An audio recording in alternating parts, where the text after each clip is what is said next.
सी काफी कुछ घट रहा था ड्रेसिंग रूम के बाहर, एज इन मैदान के बाहर।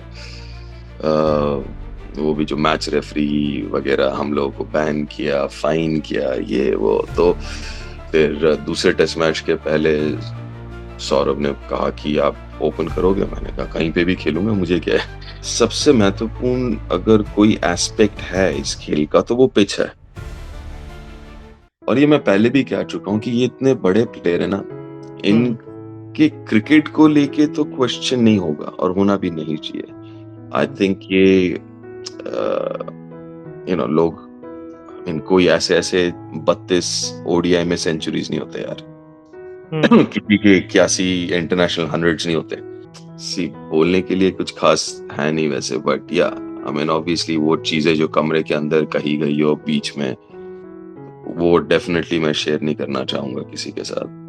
वो चीजें जो घटी है, जो बातचीत हुई, वो कमरे के अंदर हुई थी और वो कमरे के अंदर ही रहेगी। देखिए, कमेंट्री ना एक टीम जैसा होता है। जैसे अब क्रिकेट टीम होता है ना, कि हर एक शख्स एक जैसा हो नहीं सकता और होना भी नहीं चाहिए।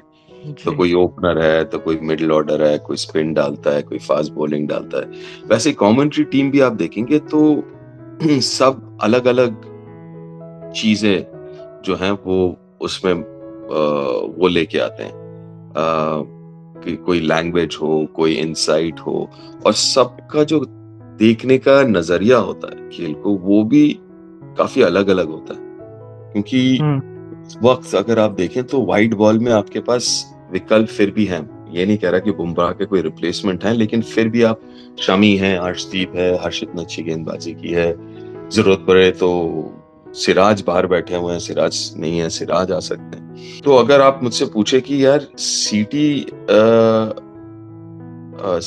एज इन चैंपियंस ट्रॉफी ज्यादा इंपॉर्टेंट है या वो इंग्लैंड का टेस्ट सीरीज, अगर कोई एक हम्म। चूज करना हो, और लुकिंग एट रिसोर्सेज, मैं कहूंगा भैया Jasprit Bumrah, I rather have him play all 5 test matches in England then play Champions Trophy. मुझे प्रॉब्लम ये है सब काफी लोगों से जो कहते हैं ना, यार ये क्यों नहीं है, वो क्यों नहीं है। भैया आप ये बता दो किसकी जगह आएंगे। स्वागत है दोस्तों आप सभी का क्रिकेट टाइम्स के यूट्यूब चैनल पर। आज हमारे साथ बातचीत करने के लिए एक ऐसे क्रिकेटर मौजूद हैं जिन्होंने अपने फर्स्ट क्लास डेब्यू पर ही शतक जमाया। उसके बाद भारत के लिए भी खेले, फिर कदम रखा ब्रॉडकास्टिंग की दुनिया में, और अब कमेंट्री के थ्रू लाखों फैंस के दिल जीत रहे हैं। हम बात कर रहे हैं टीम इंडिया के पूर्व विकेटकीपर बल्लेबाज दीप दास गुप्ता की। दीप हमारे साथ है, हम तमाम सवालों को लेंगे, तो आप वीडियो को अंत तक जरूर देखिएगा और चैनल को तो सब्सक्राइब कीजिएगा ही कीजिएगा। तो सर, सबसे पहले तो आपका बहुत बहुत धन्यवाद शुक्रिया। क्रिकेट टाइम से शुक्रिया। बातचीत करने के लिए। शुक्रिया। तो कैसे शुरुआत हुई? पहले आप जिमनास्ट थे, उसके बाद क्रिकेट का ख्याल कैसे आया? जी, क्रिकेट का ख्याल तो हर वक्त ही था, क्योंकि जिसे कहते हैं ना, हम वो 83 वाले जनरेशन के हैं। तो हाँ। अ, तो बचपन से ही वो था कि कि क्रिकेट खेलना है, क्योंकि हम्म। बचपन से ही सुनील गावस्कर, कपिल देव, 83 वर्ल्ड कप के सारे लोग, वो सब, और घर पे सारे क्रिकेट के फैन जैसे अमूमन होते भी हैं हमारे इंडियन हाउस होल्ड्स में। तो क्रिकेट हर समय जहन में था। ये था कि तब ऑर्गेनाइज वे में, अभी जैसे आप 4 साल 5 साल के बच्चे भी क्रिकेट खेलने लगते हैं और एकेडमी जाते हैं वगैरह, उस वक्त वैसा था नहीं। उस वक्त था कि नेशनल स्टेडियम एक है दिल्ली में, अभी जी। तो वहां पे बंद हो गया क्रिकेट वगैरह।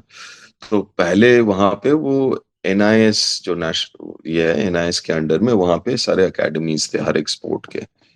तो वहां पे आई वाज टू यंग, मैं 7 8 साल का था वहां पे। मेरे ख्याल से 11 या 12 साल के पहले क्रिकेट नहीं खेल सकते, समथिंग लाइक दैट, एक एज लिमिट कुछ था। तो इसलिए शुरुआत जिमनास्टिक्स, और वो शुरुआत भी इसीलिए क्योंकि मेरे बड़े भाई वो एथलीट थे, हम्म। नेशनल लेवल एथलीट थे। तो वो उनको लेके जाना होता था, तो साथ में मैं भी चल पड़ता था। हम्म। क्रिकेट खेल नहीं सकता था, जिमनास्टिक्स अलाउड था उस उम्र के बच्चों के लिए, 7 8 साल के बच्चों के लिए। हम्म। तो उस चक्कर में वो जर्नी जो है वो शुरू हुआ। अच्छा है, जिमनास्टिक से फिर क्रिकेट की ओर। तो क्रिकेट में जब आए तो सबसे यादगार मोमेंट आपके लिए क्या रहा क्रिकेट के फील्ड में अब तक? एज अ अब कमेंटेटर भी आप चुन सकते हैं। या फिर आप खेलते रहे नहीं, हो आई तो? मीन अगर आई मीन खेलना एक अलग ही चीज है, हाँ, कमेंट्री भी आई गेस मेरे हिसाब से is the best job in the world. या ऑफ कोर्स। लेकिन खेलना तो खैर अलग ही है। और मेरे ख्याल से जो सबसे यादगार मोमेंट था जब टेस्ट मैच डेब्यू हुआ, हम्म। मेरे ख्याल से वो एक चीज जो आप बचपन से आप सपना देखते हैं कि आप इंडिया के लिए खेलेंगे, आप टेस्ट मैच खेलेंगे, टेस्ट क्रिकेट खेलेंगे, तो वो was I I thought was या वाज अगर कोई एक मोमेंट मुझे निकालना हो क्रिकेट के प्रोफेशनल फील्ड में। तो पहला मैच तो जाहिर है कि वो इम्पोर्टेंट है। आप दूसरे ही मैच में एक शानदार पारी खेले थे, उस याद के बारे में आप कुछ बताएं। हाँ, आई मीन सी काफी कुछ घट रहा था ड्रेसिंग रूम के बाहर, एज इन मैदान के बाहर। वो भी जो मैच रेफरी वगैरह हम लोगों को बैन किया, फाइन किया, ये वो तो काफी कुछ चल रहा था। तो उसके बावजूद दाद देनी होगी जो सीनियर प्लेयर्स थे, उन्होंने कहा कि भैया अभी भी टेस्ट मैच खत्म नहीं हुआ है, ये जो हम्म। बाहर जो भी हो रहा है इसको आप दिमाग मत लगाओ इस पे, हम लोग हैं, हम लोग संभाल लेंगे, आप अपना ध्यान दो।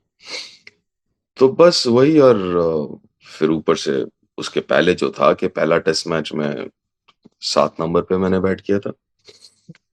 फिर दूसरे टेस्ट मैच के पहले सौरभ ने कहा कि आप ओपन करोगे, मैंने कहा कहीं पे भी खेलूंगा, मुझे क्या है, मुझे as long as I am playing कहीं पे भी, एक हो या 11 हो। तो उन्होंने कहा फिर ओपन कर लो, मैंने कहा ठीक है कर लूंगा। तो फिर सेकंड टेस्ट मैच में से ओपन किए। तो वही था। और ऊपर से हाँ, मतलब आखिरी दिन पूरा खेल के निकालना था। हम्म। मेरे ख्याल से चौथे दिन लास्ट सेशन में आई थी बल्लेबाजी। तो फिर वो चौथा दिन का आखिरी सेशन था और पांचवा दिन था पूरा। तो was a great experience obviously. खेल के निकालना था, साथ में राहुल द्रविड़ थे, वो अपने आप में एक पूरा कोचिंग मास्टर क्लास था उनके साथ बैटिंग करना। हम्म। क्योंकि जैसे उन्होंने गाइड किया, तो वो समझ में आया उस पारी खेलने के बाद और उनके साथ खेलने के बाद कि वो एलीट माइंडसेट क्या होता है। बिल्कुल। सौरभ गांगुली को आप सबसे पहले लाए अपने बातचीत में, कोई अलग प्लेयर को। सौरभ गांगुली के साथ एक बातचीत हमें याद आती है कि जिसका खुलासा आपने ही किया था साल 2002 के भारत जिम्बाब्वे टेस्ट सीरीज के दौरान, कि सौरभ हम्म। गांगुली आपसे कुछ कह रहे थे संन्यास को लेकर। क्या थी वो बातचीत? अह, नहीं वैसा कुछ नहीं था, बट हाँ वो टाइम उतना खास था नहीं, खासकर उनके लिए। हम्म। सवाल कुछ उठ रहे थे तो जैसे होता है। एंड या सो सी बोलने के लिए कुछ खास है नहीं वैसे, बट या आई मीन ऑब्वियसली वो चीजें जो कमरे के अंदर कही गई हो बीच में, वो डेफिनेटली मैं शेयर नहीं करना चाहूंगा किसी के साथ। वो चीजें जो घटी है, जो बातचीत हुई, वो कमरे के अंदर हुई थी और वो कमरे के अंदर ही रहेगी। आई गेस कि संन्यास को लेकर कुछ कह रहे थे। उसके बाद बहुत दिन तक क्रिकेट खेले, बहुत छाप छोड़ के गए हैं सौरभ गांगुली। खैर, आपने ही इस बारे में बताया पहले, इसलिए मैं ये क्वेश्चन कर रहा था। मतलब नहीं नहीं, आई मीन पता नहीं। सी आई ऑब्वियसली जैसे मैंने कहा कि वो वक्त वैसा था। और हाँ। हर एक के करियर में, और खासकर क्रिकेट फील्ड में या कोई भी स्पोर्ट्स पर्सन हो और जो इतना लंबा खेला हो जैसे सौरव खेले हैं, तो आज से आते हैं, अप्स एंड डाउन्स आते हैं। और एक वो फेस था वो। बट हाँ आई मीन उसके बाद जैसे आपने कहा कि किस तरीके से उन्होंने वापसी की, बिल्कुल। फिर वापसी की, उसके बाद में यहाँ से 2 बार वापसी की उन्होंने। तो वो बताता है जो मेंटल स्ट्रेंथ की हम अमूमन बात करते हैं, जिसकी हाँ। बहुत जरूरत होती है अब किसी भी फील्ड पे हो, तो तभी वो इतने बड़े खिलाड़ी हैं। चलिए, अब आपके प्रेजेंट प्रोफेशन पे आते हैं। हम्म। तो सर, कमेंट्री को कितना एंजॉय कर रहे हैं आप? बहुत बहुत, जैसे अभी थोड़ी देर पहले कहा, मेरे ख्याल से इससे बेहतर कोई काम हो ही नहीं सकता कि आप मैच देख रहे हैं, मैच के बारे में बात कर रहे हैं, आप घूम रहे हैं, आई मीन, और दैट इज योर लाइवलीहुड। इससे बेहतर क्या हो सकता है? कि आप सवेरे उठो, जाओ, मैच देखो, मैच के बारे में बात करो। I great. Mean it's unbelievable. आप तो हैं ही एक शानदार कमेंटेटर, बहुत सारे चाहने वाले हैं आपके। लेकिन आपसे अगर हम पूछें कि आपके पसंदीदा कमेंटेटर कौन है? देखिए, कमेंट्री ना एक टीम जैसा होता है, जैसे अब क्रिकेट टीम होता है ना कि हर एक शख्स एक जैसा हो नहीं सकता और होना भी नहीं चाहिए। तो जी। कोई ओपनर है, तो कोई मिडल ऑर्डर है, कोई स्पिन डालता है, कोई फास्ट बॉलिंग डालता है। वैसे कमेंट्री टीम भी आप देखेंगे तो सब अलग-अलग चीज़ें जो हैं वो उसमें वो लेके आते हैं। अ, कि कोई लैंग्वेज हो, कोई इनसाइट हो और सबका जो देखने का नज़रिया होता है खेल को, वो भी काफ़ी अलग-अलग होता है। अ, जैसे कोई अगर बैट्समैन रहे हों, तो उनका देखने का नज़रिया अलग है, कोई कहानी बहुत अच्छा सुनाते हैं, कोई बिल्कुल। कोचिंग के नज़रिए से खेल को देखते हैं, कोई ज़्यादा इन डेप्थ एनालाइज़ करते हैं। तो वैसे अगर आप सोचेंगे तो हर एक जो कमेंटेटर है, जिनके साथ भी मैंने काम किया है काफ़ी अलग-अलग चीज़ें हैं। तो ये कह पाना कि और कह देना कि नहीं ये मेरे फ़ेवरेट हैं और ये नहीं है, शायद ये हम्म। गलत बात होगी। क्योंकि और क्योंकि मैं इस लाइन में, इस प्रोफ़ेशन में हूँ अब 10 साल होने को चले हैं, तो बहुत लोगों के साथ काम किया है, बहुत लोगों ने हेल्प भी किया है। क्योंकि एक ऐसा प्रोफ़ेशन है जहाँ पे आप कोई स्कूल तो जा नहीं सकते, कोई हम्म। अकेडमी तो है नहीं कि आप जाके सीख लेंगे। तो हम्म। आप सीखते रहते हैं, हर रोज़ सीखते रहते हैं आप। जिनके साथ आप काम करते हैं, जो सीनियर्स हैं, उनके साथ काम करते-करते आप सीखते रहते हैं। तो और हर एक शख्स and I have been very, very lucky कि जिनके साथ भी मैंने काम किए हैं, बड़े-बड़े जो नाम हैं, they have always been very, very kind to me and always helped me out. Overall आप सबको अच्छा रेट कर रहे हैं।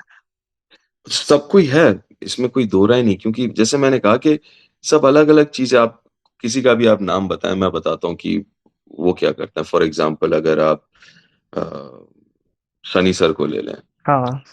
एक तो इतना स obviously he is a legend, great.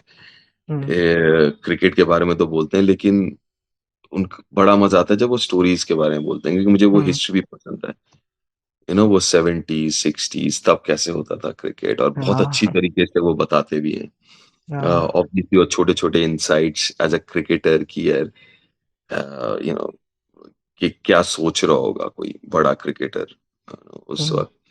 तो वो हैं फिर आप रवि ले लीजिए, रवि शास्त्री ले लीजिए, उनका जो जी। कॉन्फिडेंस है, जैसे वो बोलते हैं अ, उनका वॉइस मॉड्यूलेशन वग़ैरह अम, हर्षा भोगले ले लीजिए, तो जिस तरीके से वो शब्दों का इस्तेमाल करते हैं।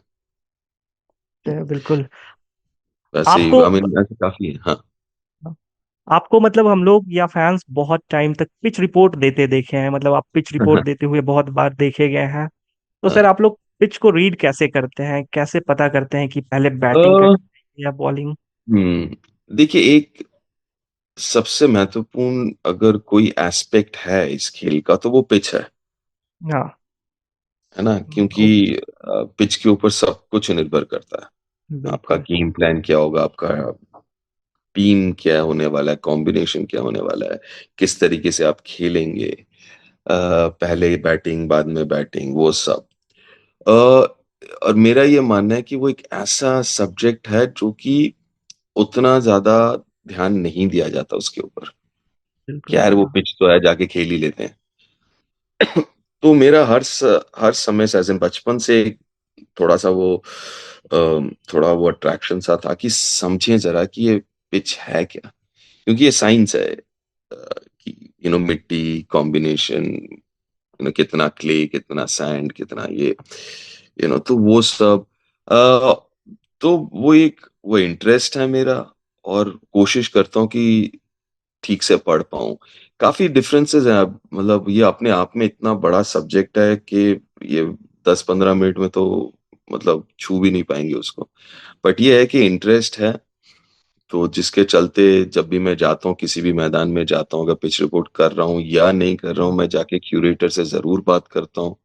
उनसे समझने की कोशिश करता हूँ कि किस तरीके से पिच को बनाया है, क्या साइंस है? क्योंकि हर एक पिच का जो नेचर है वो काफ़ी अलग-अलग रहता है। कॉम्पोज़िशन के ऊपर डिपेंड करता है, पानी के ऊपर डिपेंड करता है, कितना मॉइस्चर है, क्या है। तो स कोशिश यही रहती है कि मैं जाऊँ और सीखूँ क्यूरेटर से। जिस चीज को आप सीखे समझे उसको आप बेहतर तरीके से समझा रहे हैं फैंस को। कोशिश रहती है भाई। अब अगले अगले क्वेश्चन की ओर बढ़ते हैं। टीम इंडिया को लेकर थोड़ी बहुत बातचीत कर लेते हैं हम। फिलहाल जो वनडे सीरीज है इसको छोड़ दें। जो हम्म अभी हम लोग जीत के आ रहे हैं हम इसको हम्म थोड़ी देर के लिए मान लीजिए छोड़ दें। इससे पहले भारतीय टीम के दो सुपरस्टार रोहित शर्मा और विराट कोहली को लेकर बहुत सारी बातचीत चल रही थी। लोग हम्म कह रहे थे कि ये इनका हो गया बस अब। आपको क्या लगता है कि रोहित कोहली अब है आखिरी दौर में? हम्म। रोहित अभी तो बिल्कुल है, ओडीआई क्रिकेट में तो है, अब टेस्ट क्रिकेट देखना होगा कि, और ये मैं पहले भी कह चुका हूं कि ये इतने बड़े प्लेयर है ना, हम्म। इनके क्रिकेट को लेके तो क्वेश्चन नहीं होगा और होना भी नहीं चाहिए। आई हम्म। थिंक ये लोग, आई मीन कोई ऐसे ऐसे 32 ओडीआई में सेंचुरीज नहीं होते यार। हम्म। किसी के 81 इंटरनेशनल हंड्रेड्स नहीं होते। तो हाँ दीज बिल्कुल। गाइज आर बड़े प्लेयर, और बड़े प्लेयर ऐसे मौके पे जहां पे अब लगा लो 2 साल 3 साल जो भी है उनके क्रिकेट में, सबसे बड़ा सवाल जो उठता है कि क्या उनमें उतनी भूख अभी भी है या नहीं, जितना लेट्स से 10 साल पहले था। हम्म। कि आप इतना अचीव कर चुके हैं इंडिविजुअली, टीम के हिसाब से भी आप वर्ल्ड कप जीत चुके हैं, ये काफी कुछ और आपने इंडिविजुअली भी इतना कुछ अचीव कर लिया है, क्या हाँ आप में बिल्कुल। अभी भी उतना ही भूख है जितना पहले था या नहीं? अगर भूख है तो ये लोग रेस में, क्या रेस में आगे ही रहेंगे।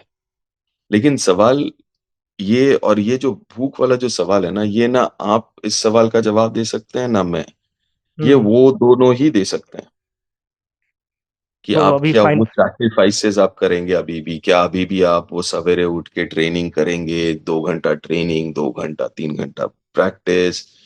Are you ready to make those sacrifices कि हम्म। नहीं यार, आज एक इम्पोर्टेंट डे है, फैमिली में कुछ हो रहा है, लेकिन मैं जाऊंगा ट्रेनिंग करने ये बड़ी और मैं चीज है। जाऊंगा मैच खेलने? तो वो हम्म। सैक्रिफाइसेस, वो वक्त, क्या अभी भी अगर आप में वो भूख है तो आप करेंगे, उस लेवल पे भूख है तो? और अगर उस लेवल पे भूख नहीं है तो फिर ऑब्वियसली मुश्किल होगा, क्योंकि एज के साथ साथ ऑब्वियसली आपके रिफ्लेक्सेस कम हो जाते हैं, फिटनेस कम होता हाँ। है। तो आपको जो काम भी है वो शायद और ज्यादा करना होता है, खासकर अपने बॉडी के ऊपर। तो वो कमिटमेंट लेवल्स जो है वो निर्भर करेगा या वो तय करेगा कि वो रेस में आगे होंगे या कहेंगे कि भैया thank you very much, time to go. भूख ही सबसे बड़ी चीज है जिसको आप बता रहे हैं। खैर चैंपियंस ट्रॉफी को लेकर आप बात करते हैं क्योंकि सामने चैंपियंस ट्रॉफी है और 8 टीमें हिस्सा ले रही है। आपके हिसाब से आपको क्या लग रहा है किस टीम की तैयारी जो है, क्योंकि भारतीय टीम भी 3 मैच जीत के जा रही है, इसकी तैयारी हम्म। सबसे मजबूत लग रही है?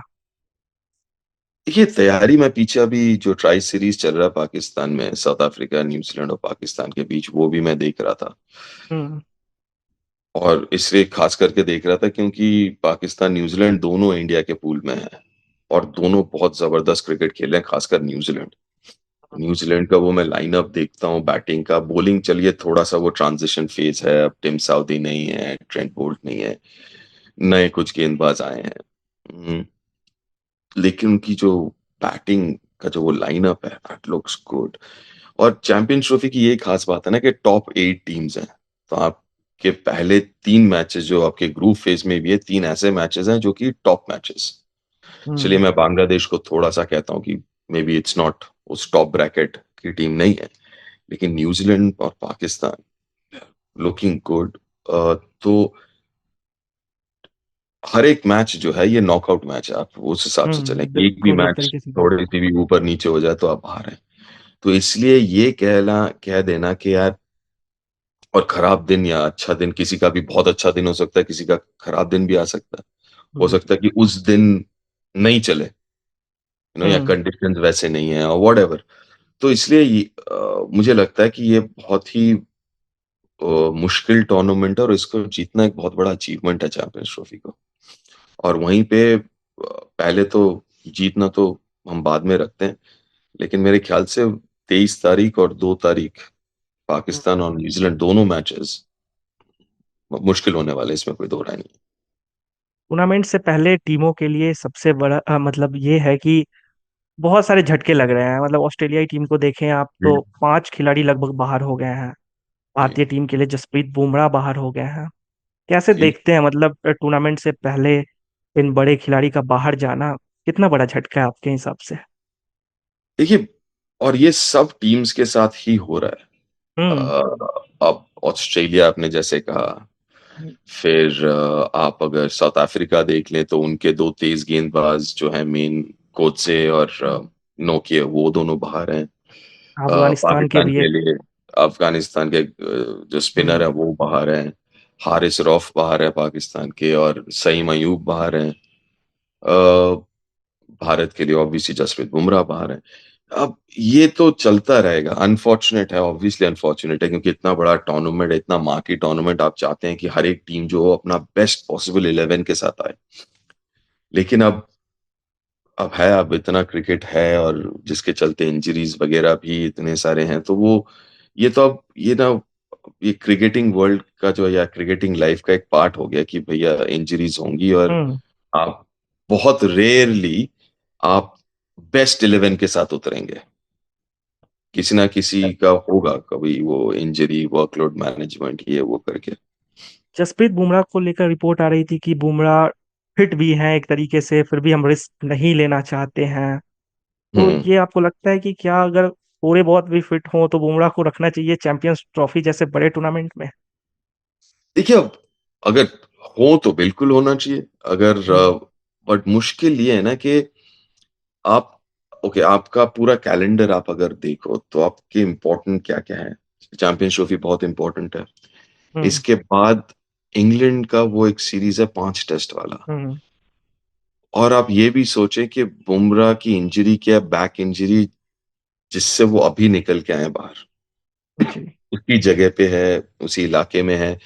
तो आप वो रिस्क नहीं लेना चाहते कि यार आपने टीम में रख लिया, खिला भी दिया, और ये 10 ओवर वाला मैच है, ये 4 ओवर वाला नहीं है कि समहाउ आपने 4 ओवर मैनेज कर लिए। ठीक है ना, आपको 10 ओवर हम्म। डालने भी होंगे, और आप डालेंगे। अगर कोई भी क्रिकेटर है, जब वो खेलता है तो वो 100% ही देगा। तब वो जो एक बार आप मैदान पे उतर गए तो आप वो 80% डालता हूँ, 70% डालता हूँ, वो नहीं होता। जब आप खेलते हैं तब आप 100% ही खेलते हैं। तो कहीं ना कहीं आपको फिर लगता है कि यार 10 ओवर डालने भी होंगे, पूरे दम से भी डालेंगे, 50 ओवर हम्म। फील्ड पे खड़ा होना होगा।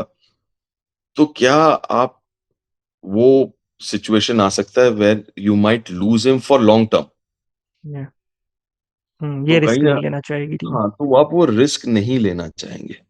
उससे बेहतर आप कहेंगे चलो यार ठीक है, अगर आपको लगता है कि आप 100% नहीं है, आप 100% हो, क्योंकि हम्म। इस वक्त अगर आप देखें तो वाइड बॉल में आपके पास विकल्प फिर भी हैं। ये नहीं कह रहा कि बुमराह के कोई रिप्लेसमेंट है, लेकिन फिर भी आप, शमी है, अर्शदीप है, हर्षित ने अच्छी गेंदबाजी की है। जरूरत पड़े तो सिराज बाहर बैठे हुए हैं, सिराज नहीं है, सिराज आ सकते हैं। हम्म। तो आपके पास फिर भी आपके पास ऑप्शंस हैं। लेकिन जैसे ही आप टेस्ट क्रिकेट उठा के देख लें, और फास्ट बॉलिंग खास करके उठा के देख लें, तो वहां पे अभी भी next lot of fast bowlers अभी आए नहीं है, हम्म। या अभी तक वो एस्टैब्लिश हो नहीं पाए हैं। तो अगर आप मुझसे पूछे कि यार सीटी एज एन चैंपियंस ट्रॉफी ज्यादा इंपॉर्टेंट है या वो इंग्लैंड का टेस्ट सीरीज, अगर कोई एक हाँ। चूज करना हो, और लुकिंग एट रिसोर्सेज, मैं कहूंगा भैया Jasprit Bumrah, I rather have him play all 5 test matches in England then play Champions Trophy. Okay. तो सर आप ओवरऑल इंडियन स्क्वाड पर क्या कहेंगे? मतलब ठीक है, या फिर सिराज जैसे खिलाड़ी जो बाहर है उनको भी होना चाहिए? देखिए, मुझे प्रॉब्लम ये है सब काफी लोगों से जो कहते हैं ना यार ये क्यों नहीं है, वो क्यों नहीं है। भैया, आप ये बता दो किसकी जगह आएंगे। हम्म। खेलेंगे तो नहीं वो 15, स्क्वाड में तो 15 ही होंगे, खेलेंगे 11। नहीं, बोलना आपके बड़ा नंबर आसान है वन कि यार, बॉलर हाँ। थे। ओडीआई में नहीं नहीं, आपके नंबर वन बॉलर अच्छा, थे। आप ओके, आप मुझे बता दो किसकी जगह आएंगे। आने को तो मतलब किसी की जगह नहीं, वैसे भी आ सकते थे। अरे वैसे कैसे आएंगे मेरे भाई, खिलाएंगे, आप 15 का ही स्क्वाड बनाओगे ना। बोलने को तो यार इसको भी ले लो, उसको भी ले लो, 25 जन थोड़ी ना लेके जाओगे आप। चलिए ठीक है। विकेट या कीपर को लेकर भी बहुत, हालांकि हमें झलक मिल गया कि टीम इंडिया जो है इस प्लेइंग 11 के साथ उतरेगी। आप एक तरीके से कह सकते हैं इंग्लैंड के खिलाफ जो हुआ। लेकिन फिर भी हम्म हम आपसे पूछें कि क्या एक बेस्ट कॉम्बिनेशन हो सकती है, मतलब बेस्ट प्लेइंग 11 क्या हो सकती है, किसको रखेंगे सर आप सिर्फ? अ, आप सिर्फ कीपर की बात कर रहे हैं या प्लेइंग 11 की? Overall playing 11। As of now मैं जो प्लेइंग 11 हमने देखा वही प्लेइंग 11 में एक ही बदलाव देखना चाहूंगा। एक या दो, दैट्स द थिंग, कि अर्शदीप या दो रादर, सो अर्शदीप और शामी। हम्म। तो हर्षित हालांकि बहुत इंटरेस्टिंग एक गेंदबाज हैं, क्योंकि वो मिडिल फेज में हर्षित ने बहुत अच्छी गेंदबाजी की है, लेकिन फिर भी I go with Shami and Arshdeep. Hmm. तो वो एक वहां पे जो लास्ट मैच हमने देखा उसमें वो एक बदलाव होगा कि शामी खेलेंगे, मेरे हिसाब से खेलना चाहिए। और कीपिंग में का जो स्लॉट है, अभी भी आई गो विद ऋषभ। उसका एक ही कारण, जो सबसे इम्पोर्टेंट कारण है, जी। वो ये कि केएल राहुल बहुत अच्छे बल्लेबाज हैं, लेकिन 6 नंबर के बल्लेबाज हैं कि नहीं, सवाल वो है। हाँ। मेरा बस वही एक मसला है कि आप, कि अगर 6 नंबर पे खिलाना है ना, तो फिर आप ऋषभ को खिलाएं। I think is a better option than KL Rahul at 6। हाँ, आप अगर ये कहें कि नहीं मुझे टॉप 3 टॉप 4 पे खिलाना है, देन यू कैन से कि नहीं चलो केएल राहुल। बट अगर आपको middle order, lower middle order पे खिलाना है, तो आई गेस ऋषभ ज्यादा सूट करते हैं। ऊपर से एक और लेफ्ट हैंडर है। आप ये कह रहे हैं कि यार लेफ्ट हैंड राइट हैंड अगर कॉम्बिनेशन आपको उस नजरिए से देखना है, तो अभी आप अक्सर को 5 पे खिला रहे हैं, है ना? हम्म। और बड़ा अच्छा खेला भी उन्होंने इंग्लैंड के इस हाँ। सीरीज में। अब ऋषभ अगर आ जाते हैं, तो आप लेफ्ट हैंडर मतलब ऋषभ को आप 4 पे भी खिला सकते हैं और श्रेयस 5 पे खेल सकते हैं। तो आपके पास वो ऑप्शन भी है कि आप 4 नंबर से लेफ्ट राइट कॉम्बिनेशन आप आगे बढ़ा के जा सकते हैं। तो बस ये, अगर मेरे प्लेइंग 11 में ये दो बदलाव, बेस्ड ऑन जो हमने लास्ट प्लेइंग 11 देखा। ये दो बदलाव देखना चाहते हैं। एक क्वेश्चन और चैंपियंस ट्रॉफी को लेकर कि चार सेमीफाइनलिस्ट किसे आप देख रहे हैं? हम्म इंडिया पाकिस्तान एक ग्रुप से। हाँ, एक तो होस्ट ही है और इंडिया। हम्म और हम्म, और जो दूसरा वाला है वो थोड़ा सा ट्रिकी है, तो वहां पे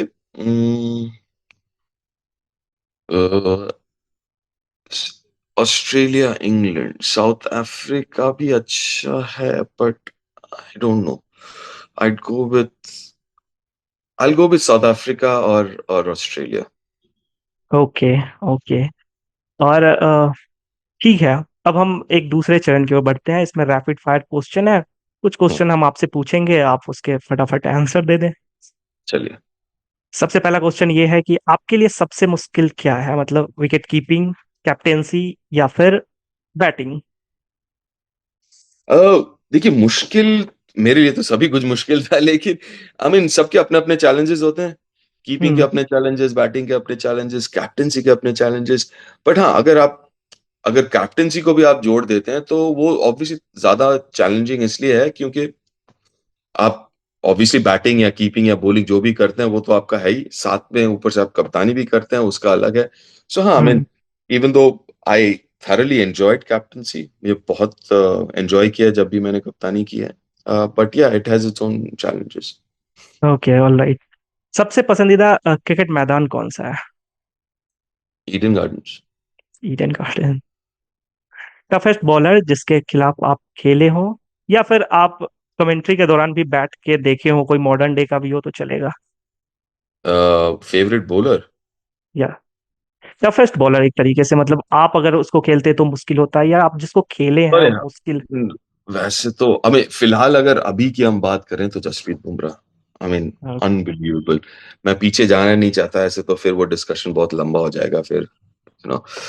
बट हाँ, इस वक्त अगर कोई एक बॉलर है जिसको मैं I can pay to watch him and go anywhere to watch him, is Bumrah. Bumrah, no doubt Bumrah तो है ही। अगर आपको एक दिन के लिए दोबारा से क्रिकेट खेलने का मौका मिले तो हम्म। आप किस देश के अगेंस्ट खेलना चाहेंगे? Uh, Australia. Australia. Okay. Next question ये है कि वर्तमान में आपको कोई ऐसा क्रिकेटर लगता है जो आप ही की तरह दिखता हो, आप ही की तरह खेलता हो? कोई एक नाम? हम्म, नहीं, देखिए क्रिकेट बहुत बदल गया है। हम्म। मतलब जब मैं खेलता था और जो आज का क्रिकेट है उसमें बहुत अंतर है। चाहे वो स्किल में हो, माइंडसेट में हो, काफ़ी अंतर है। सो वैसा कोई ख़ास है नहीं, as in you can't really compare उस हिसाब हम्म। से। ओके, आप चूज करना नहीं चाह रहे हैं। नहीं, नहीं वैसा कोई है नहीं, क्योंकि यार आप ये समझो ना कि हमारे टाइम पे होता था कि भैया, जिसे हम कह देते हैं ना कि विकेट नहीं गिरनी चाहिए, हम्म। है ना? अभी कॉन्सेप्ट अलग है, अभी है कि आप इम्पैक्ट कितना है, आप फियरलेस कितना है, आप कितने अटैकिंग शॉट्स। तो पहले डिफेंस के ऊपर ज्यादा तवज्जो होता था, अभी अटैक के ऊपर ज्यादा है। तो वो माइंडसेट ही बदल गया है। तभी आप देखेंगे कि तब बेशक उतने चौके छक्के नहीं लगते हों, लेकिन डिफेंसिव टेक्निक बहुत सॉलिड होता था। बिल्कुल। अभी अगर आप देखेंगे तो चौके छक्के बहुत लगते हैं, तो अटैकिंग साइड जो है क्रिकेट का वो काफी डेवलप हुआ है, लेकिन कहीं ना कहीं वो डिफेंसिव साइड जो है वो थोड़ा नीचे आया है। हाँ, बस अब हम अंत ही कर रहे हैं इंटरव्यू का। एक आखिरी ये है कि आप अगर कुछ कहना चाहें, खासकर उन लोगों के लिए जो ब्रॉडकास्टिंग के फील्ड में आना चाहते हैं, तो क्या कहेंगे? यही कहूंगा कि भैया, जो बहुत जरूरी चीज हर एक फील्ड में होती है वो है वर्क हार्ड।